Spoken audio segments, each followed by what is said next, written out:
Bien. Ahora, me enteré que lamentablemente hay un colegio muy conocido de Argentina que ahora incluyó, mandaron un email, me llegó el email, que anunciaron que van a exponer a sus alumnos o a los padres de familia a la práctica del llamado mindfulness.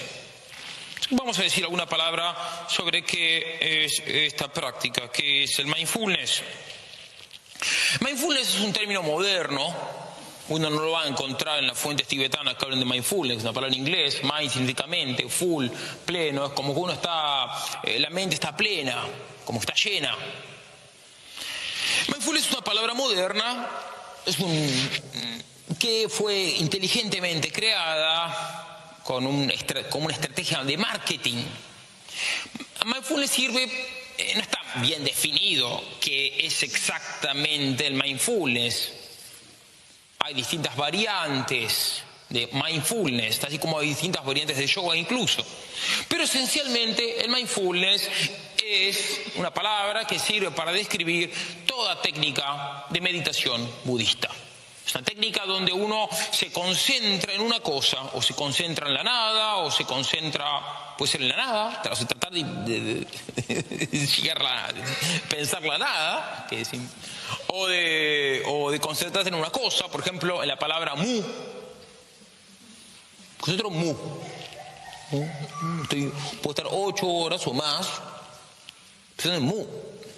Ustedes dirán, bueno, padre, no exagere.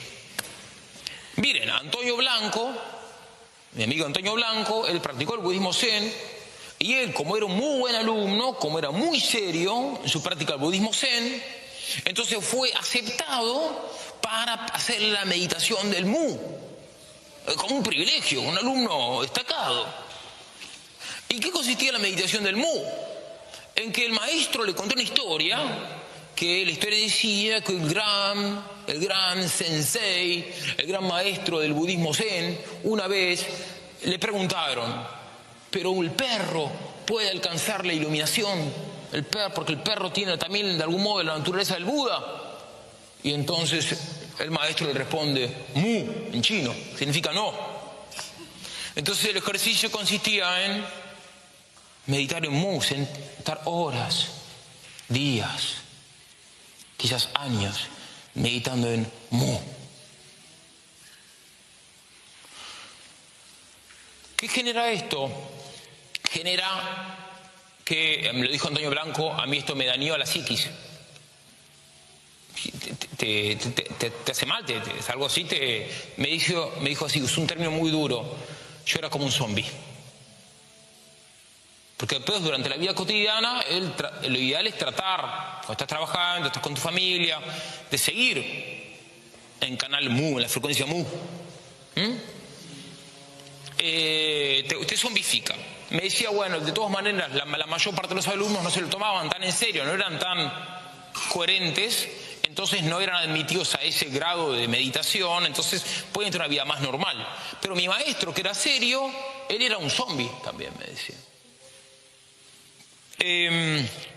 Bueno, entonces el mindfulness es concentrarse en una cosa, que puede ser mu, va a variar según la escuela budista. Si es budismo tibetano, van a usar un mandala para que te concentres en el mandala, o un mantra, o si es budismo zen, por ejemplo el mu, o en otros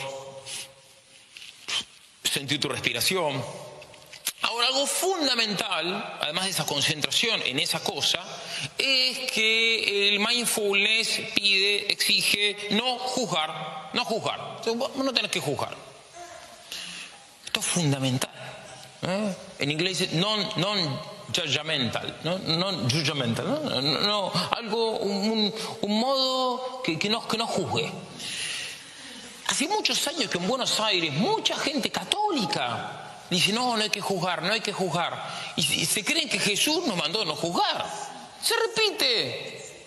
Hay gente que de pronto es capaz de irse a confesar. Padre, juzgué, ¿no? Como si fuera un pecado. Cuando el juicio es una función básica de la inteligencia humana que Dios nos dio. Ahora, por supuesto, si yo juzgo la intención del prójimo, estoy pecando, si se la juzgo, si se la condeno, pero si hay un hecho externo, alguien roba, digo, eso de robar está mal, estoy juzgando, hay que juzgar. Permanentemente estamos haciendo juicios, y eso está bien. No hay que juzgar la intención, no, eso claro que no. O sea, si la medida que el hombre deja de juzgar, se vuelve un tarado, o sea, vive como un tarado. El hombre que no juzga es un tarado. Digo, de hecho, no digo, de pronto es inteligente, pero no usa su inteligencia, o sea que de hecho vive como un tarado. Por eso es que el mindfulness estupidiza, vuelve tarado, taradiza a las personas. Porque nos genera el hábito de no juzgar, no juzgar.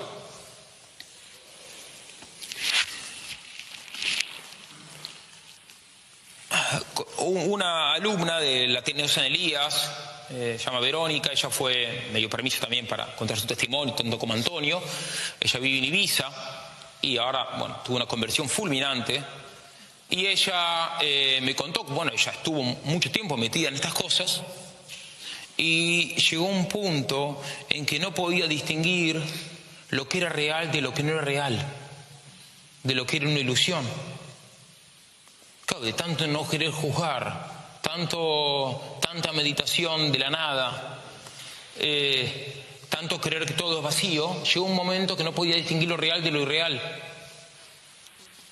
Y sintió que se volvió loca, sintió eso, me volví loca. Entonces como espontáneamente poco a poco dejó de practicar las cosas orientales e iba delante del Santísimo Sacramento, pero ella no creía en la Eucaristía, pero iba delante del Santísimo Sacramento. Fue unos 2 meses adelante del Santísimo y el Señor la transformó. Se convirtió delante del Santísimo Sacramento. Hubo una gracia mística que recibió. Hoy en día es una católica muy fervorosa. Pero entonces, otro caso, entonces, como les digo, casos concretos ya hablamos de casos muy remotos, del Himalaya, que son paradigmas. Ahora les cuento casos muy cercanos, personas que yo conozco. Bien, uno que quedó mal por la práctica de esto, y eso es que hace 12 años lo dejó. Y otra mujer que creía que estaba loca. Ahora, esta semana empieza el curso de Mindfulness. Tenemos que este video coopere a que no lo hagan. Estoy dispuesto a hablar con ellos, estoy dispuesto a hablar con la familia Gargiulo, por ejemplo con Pascual Gargiulo, que es el asesor de investigación del CISMA. El CISMA tiene nombre de pecado, CISMA es un pecado. El CISMA, el Centro de Salud Mental, que es el que va a dirigir estas prácticas de mindfulness, tiene un staff principalmente conformado por 40 profesionales, especialmente por Pascual Gargiulo, Ángel Gargiulo, que es el director, y Mercedes Gargiulo, que es la subdirectora. Entonces yo me puse a investigar sobre estos. Y la página oficial del CISMA, la pueden consultar, cisma.com.ar, anuncia que las terapias principales que ellos ofrecen son el DBT y el ACT. ¿Qué es el DBT? El DBT es una terapia inventada por Marsha Linehan. Marsha Linehan, ella es católica, pero practica el budismo zen y practica mindfulness. Y ella quería hacer una terapia que sea zen puro y duro. Y así, para ayudar a las personas de esa manera. Pero nadie la quería seguir. No conseguía pacientes ofreciéndole un zen directo. Entonces disfrazó el zen, es un zen disfrazado, y así le llamó DBT, le puso un nombre moderno. DBT significa Dialectical Behavioral Therapy. La dialéctica, la terapia del comportamiento dialéctico. Y dice, bueno, ¿y por qué dialéctico? Dice, bueno, dialéctico porque evoca la dialéctica de Kant o la de Hegel, porque en el fondo, bueno, por la doctrina del Yin y el Yang, esto es de que hay que procurar un balance entre los opuestos. O sea, un balance entre los opuestos sería, por ejemplo, un balance entre el bien y el mal. Lo cual es un error, porque uno tiene que buscar extirpar el mal de uno mismo, no buscar un balance entre el bien y el mal. Uno dirá, bueno, padre, pero eso son teorías nomás. Bueno, a ver, vamos a contar algo concreto de la vida de Marsha Linehan. Es muy importante Marsha Linehan. ¿Por qué? Porque Marsha Linehan es la principal inspiradora de la doctrina del CISMA, este Instituto de Salud Mental, que es el instituto que vehiculiza la práctica del mindfulness. Bien, esta señora Marsha Linehan, como se puede leer en la revista Triciclo en español, es la revista más importante del budismo en Estados Unidos. Tiene una nota, la revista Triciclo, donde se dedicaba a Marsha Linehan, donde cuentan la historia de Marsha Linehan, la super elogian porque dicen qué genia que inventó el DBT, esta terapia zen psicológica para ayudar a las personas. Y cuando uno lee la historia, Marsha Linehan cuenta que un día ella estaba en un retiro zen practicando la meditación, varios días de meditación, y le llega una carta de su mamá, sobre su mamá, que su mamá se estaba muriendo, estaba agonizando. ¿Qué harían ustedes si se enteran que su mamá se está muriendo? Irían corriendo. Bueno, ¿qué hizo Marsha Linehan? Se quedó meditando, no fue. Entonces se quedó 3 días llorando, pero meditando. Lo iba a ver al gurú. El gurú le decía, ustedes le dirán, bueno, el gurú le decía, anda a tu casa, anda a ver a tu mamá. No, el gurú le decía en inglés, keep going, keep going, keep going. Nada, después de 3 días de llorar, ya dejó de llorar, porque aceptó lo que le estaba pasando. Ella después lo llama la aceptación radical, e incorpora la doctrina de la aceptación radical dentro de su sistema, el DBT. Entonces el DBT supone la doctrina de la aceptación radical. Y el mindfulness es una herramienta, una técnica que coopera a que uno adquiera esta skill, esta habilidad, la habilidad de la aceptación radical. Después hay otro personaje, Robin Walser, que es otro de los maestros de Ángel Gargiulo, que es el manualista del ACT. Yo me lo compré, me tuve que comprar este libro, cada porquería libro, no lo tiene que comprarse. Lo tengo en mi tablet. Y bueno, es otro libro que justamente el ACT es otra terapia también basada en el mindfulness, también basada en el budismo, que también propone esta actitud de no juzgar, no hay que juzgar. Insiste mucho con esto. Uno dirá, bueno, padre, pero ¿cómo hacemos para hoy los niños, los adolescentes que están muy distraídos? ¿Cómo hacemos para que se concentren? El mindfulness va a servir para que se concentren. Bueno, yo se lo planteé a Antonio Blanco. Antonio, ¿cómo hacemos? La gente, los adolescentes tienen que concentrarse, por ahí el mindfulness les sirve, me dice él, que practicó muchísimo tiempo todo esto. Me dice, de ningún modo, es una perversión. De ese modo van a destruir a los niños haciéndolos practicar esto. Lo primero que hay que hacer es sacar el teléfono, sacarlos de las redes sociales. Eso es lo primero que hay que hacer si queremos que estén más concentrados. A mí me pasa, cuando se me acaba la batería del celular, son los días que más produzco, los días que más leo, los días que más escribo, los días que más rezo. Por eso cuando estuve en Malawi sin batería, qué feliz que estaba. Fue una gracia vivir sin luz. Por algo Padre Petit de Murat, un gran dominico, él vivía sin luz, vivía con velas.